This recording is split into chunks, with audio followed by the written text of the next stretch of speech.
মন্টু রুবেল, এই জান্নাত, এই মহসিন, আলমগীর, রেজানুর রহমান। তোমাদের এলাকা দিয়ে যাচ্ছে, কোনো দাওয়াত নাই, কোনো খবর নাই। তো আসলে এটা ঈদের দ্বিতীয় দিন ছিল, একটা ভাই মারা গেছে, তাকে মাটি দেওয়ার জন্য আমি যাচ্ছিলাম। তো ভাবলাম যে এই ভিডিওটি আপনাদের সাথে শেয়ার করি, এজন্যই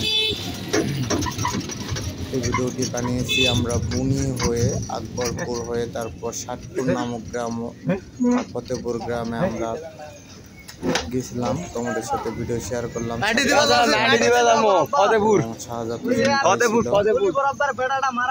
তো যাই হোক, তোমাদের এলাকা প্রায় 5-7 বছর পর গেলাম আর কি। ভিডিওটি পছন্দ হলে তোমরা লাইক, কমেন্ট এবং শেয়ার করো। আজকের ভিডিওটি পর্যন্ত। আসসালামু আলাইকুম।